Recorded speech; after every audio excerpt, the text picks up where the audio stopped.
Hi, everyone. Thank you for joining us again for a look into the work of two of our signers. Today, we will be focusing on democracy and well-being. I am joined by two Wellbeing Blueprint signers at the Right Question Institute. We have Naomi Campbell, who is a Legal Empowerment Program Director, and Kevin Riera, who is the Program Associate also for the Legal Empowerment Program. Thank you both for joining us today. Thank you for having us. Yes, thank you. Can you tell us a little bit about the Right Question Institute's concept of microdemocracy and how people's interactions with systems play an overlooked role in our democracy? The idea that people in low-income communities have more than 100 million encounters a year with public and publicly funded agencies, institutions, and services.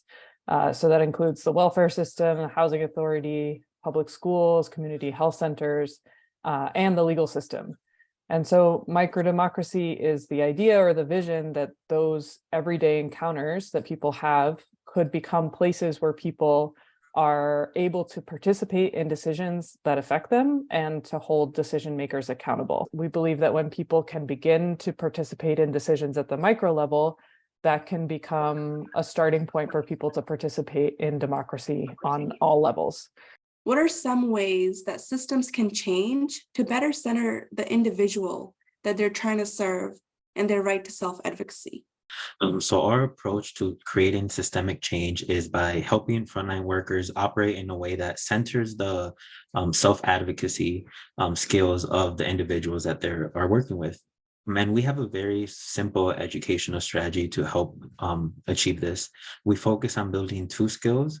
The first one, which is asking better questions, and then the second skill is participating more effectively in decisions. And the reason that we focus on building these two skills is that they're very fundamental skills that are really important for agency and for self-advocacy, but are often overlooked. And we see agency and self-advocacy being very important to well-being.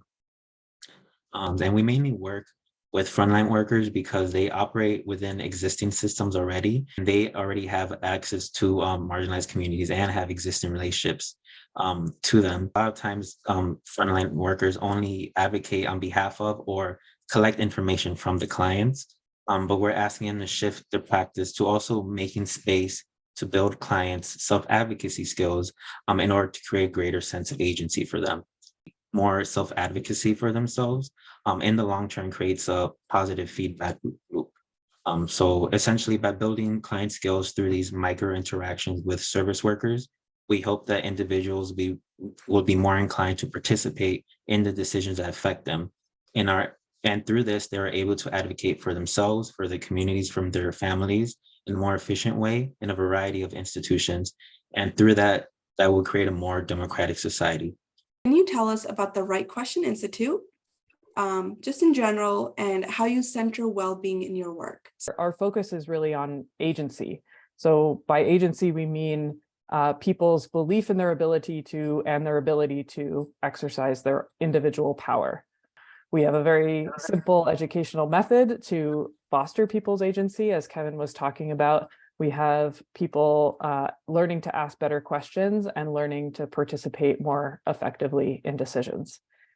I think the second way that our work intersects with the well-being blueprint, I think this is in principle 1, it talks about how to center community and decision-making processes.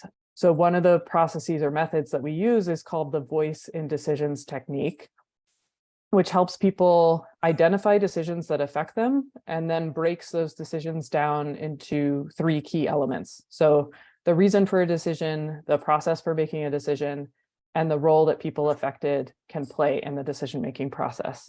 And if you are not able to ask questions about the reason, the process, or your role in a decision, then you don't have effective participation, or you can't hold decision makers accountable.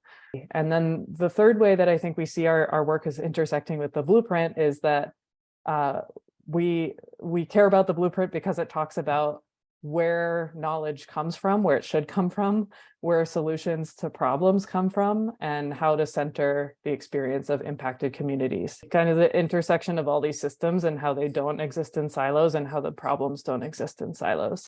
Well, thank you both so much for joining us today and shedding a light into some of the work that you do at the Right Question Institute and for empowering communities and individuals to think about different questions that they can ask to advocate for themselves across different contexts.